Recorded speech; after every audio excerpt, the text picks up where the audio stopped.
Good morning, my people, my people. My name is Chief Strongblood. I am St. Vincent and the Grenadines Spirit and Most Editor. I am the diaspora witches, my people. All in all, it haven't been another beautiful day for a protest, and I enjoyed every moment of my protest.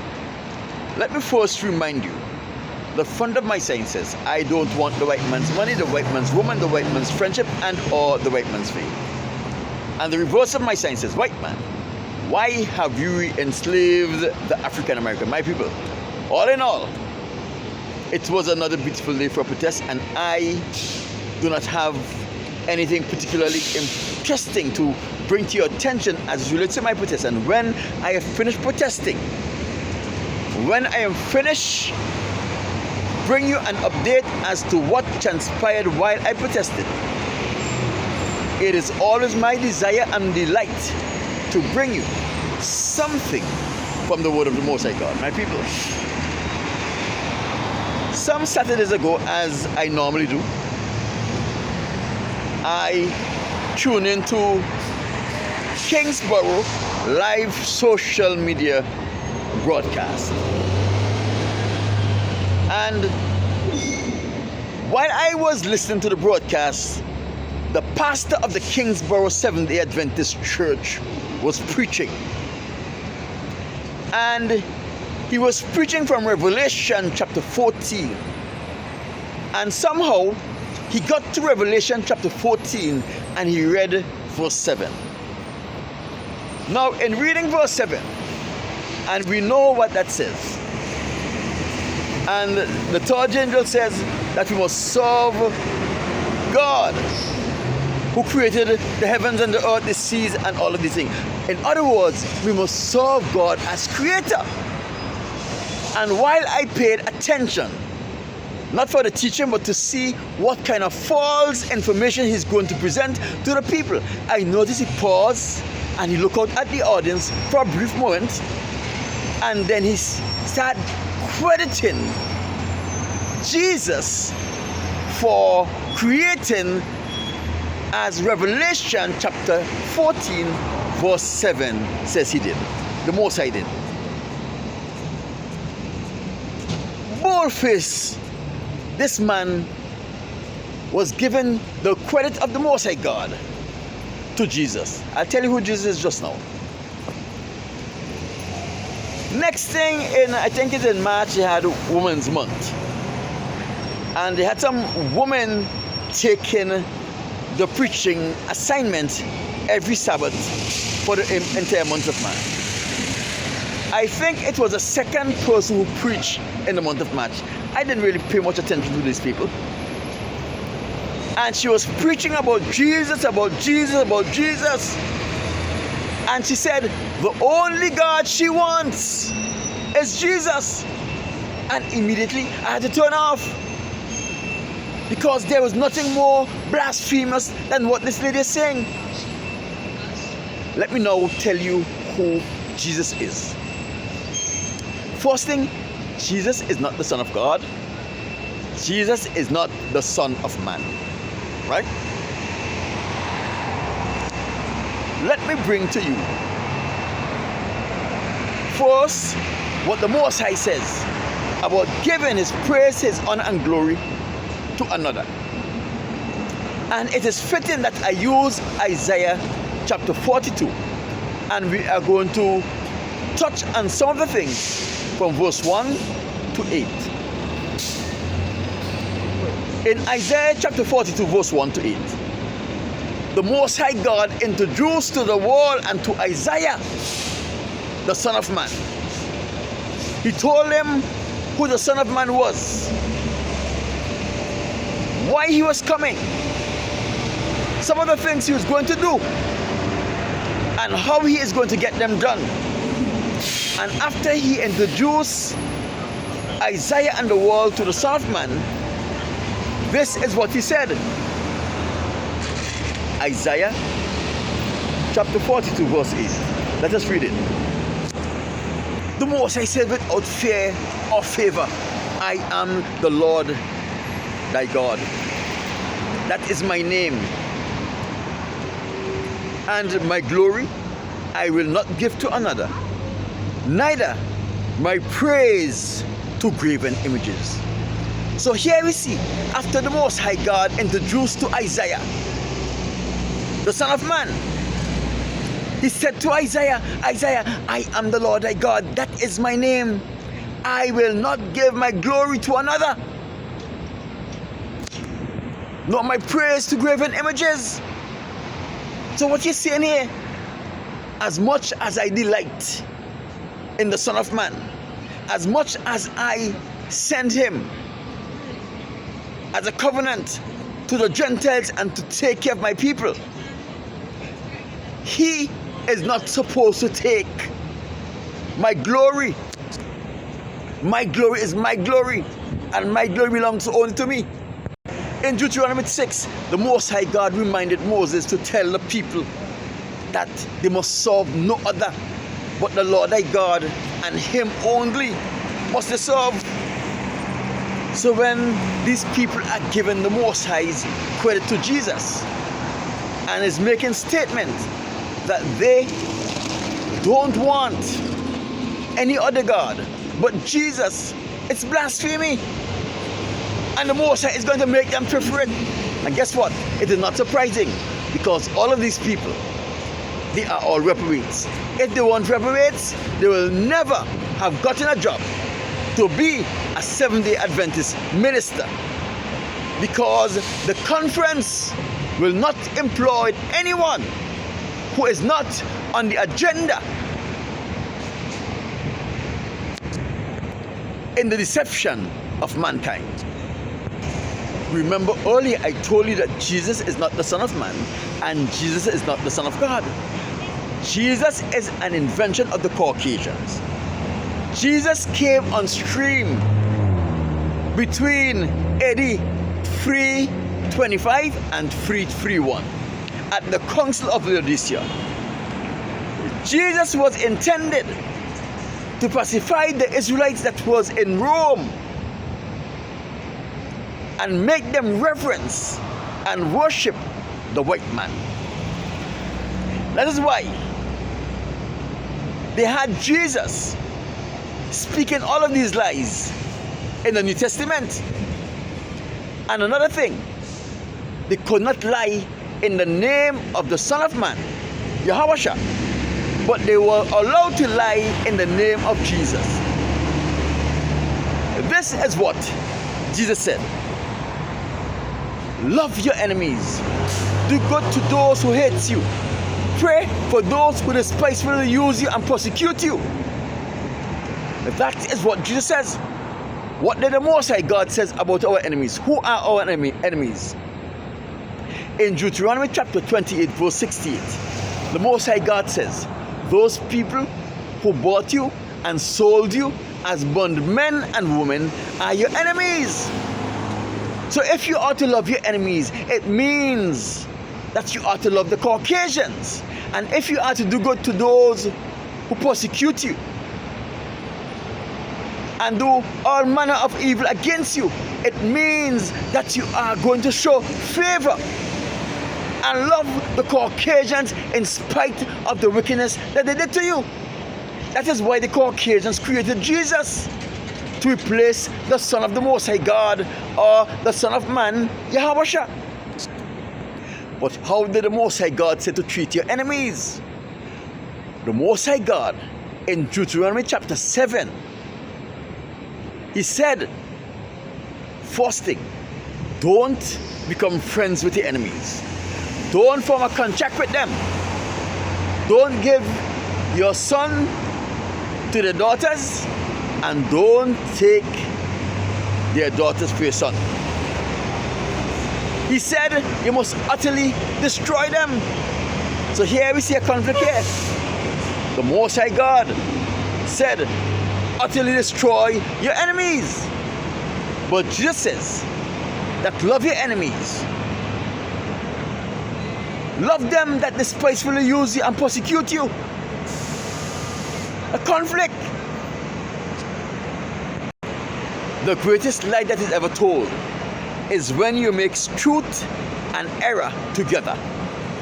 And that is what the Caucasians did when they created Jesus, they take some extract from the Son of Man, the black man, Yahweh, and they create their lies and they put it in the Bible as the Son of God speaking. Truth and error, the greatest deception you will ever find. But let me tell you who Jesus is. If you can remember, we did in Revelation chapter 13, we did that whole chapter. And in Revelation chapter 13, verse 1 and 2, a beast come out of the sea, having 7 heads, 10 horns, and 10 crowns upon the 10 horns. And we saw in Revelation chapter 12 that the devil, the dragon, the great red dragon, had 7 heads, 10 horns, and 10 crowns upon the horns. Therefore, the dragon looks like the beast that come out of the sea. And we come to realize from our studies that the beast that came out of the sea represented the Caucasian nation. And the devil, the dragon, gives to the beast his seat, his power, and his great authority. So we see here, Satan and the Caucasians are closely related and they resemble each other. I spoke to you about the boat of Noah, as it is recorded in the book of Enoch, chapter 105, verse 1 to 4. It says that when Noah was born, Noah's skin was white like snow and red like a rose. He had long, white, woolly hair, and he had beautiful eyes. Now, when they say Noah's skin was white like snow and red like a rose, I was a little confused. So I start observing the Caucasian people when they come next to me. And there was this one particular person when I was protesting. She passed by and I noticed her skin was red. And when she twisted her neck, the crease between her neck was white like snow. So then I understood what the book of Enoch, chapter 105, meant when they say Noah's skin was white like snow and was red as a rose. And in Genesis chapter 25, verse 25, at the birth of Esau, the father of the Caucasians, Esau was given a description as one who was red and hairy like a cloak. A similar description that was given to Noah. And from the Encyclopedia Britannica and Chabad.org, two publications of the Caucasians, we know that Esau is the father of the Caucasians. We also read in Revelation chapter 13, verse 11, another beast came out of the earth. And we get to understand that when a beast came out of the earth, it's an expansion of an already existing nation. And we know the nation is what? People who have the same ancestry. Africans, Indians, Asians, and so forth. And we identify this beast as the United States of America. Right? There was no great description of this beast that came out of the earth, except that he had 2 horns like a lamb, he spoke like the dragon, and he practiced all of the other things of the first beast before him. So we know that was an extension of the Caucasian nation. And the only reason why this beast did not have a description like the Caucasian nation had is because America is a mixed multitude of nations. So, listen to some of the things that America is going to do here. And he deceived them that dwell upon the earth by the means of those miracles which he had power to do in the sight of the beasts, saying to them that dwelt on the earth that they should make an image of the beast that had the wound by the sword and did live. And he had power to give life unto the beast, unto the image of the beast, that the image of the beast should both speak and cause that as many as would not worship the image of the beast should be killed. So here we see America is going to commission the image of the beast. He's going to convince the world that we have to make an image of the beast. And he is going to give the image of the beast life, the ability to speak, and to make all of those people who don't worship the image of the beast to be killed. So the question we have to ask here, what is the image of the beast? First thing, if the beast represented the Caucasian nation and the image is an artist's likeness or representation of the external features of a person or a thing, that means the image of the beast is going to be something that has to be worshipped, and it must look like the beast himself. And since the beast is Caucasian and the image of the beast have to be worshipped, Jesus, who is a Caucasian and who the whole world is worshiping these days except and not the Most High God, Jesus is the image of the beast. So that is why all of those reprobates in the Christian churches have forsaken the Most High God and is now focusing all of their energy in the worship of Jesus. They are attributing the creation of the world to Jesus, while the Most High God was the one who created the world. Even when America persuaded the world to clone an image, a living, breathing man that looked like the Jesus that Pope Alexander V commissioned Leonardo da Vinci to draw, that same figure in the Last Supper, he will not be omnipotent, he will not be omniscient, and he will not be omnipresent. He will not be all-powerful, he will not have the ability to be everywhere at the same time, and he will not be all-knowing. These are the core characteristics of the Most High God. Now the question I want to ask you,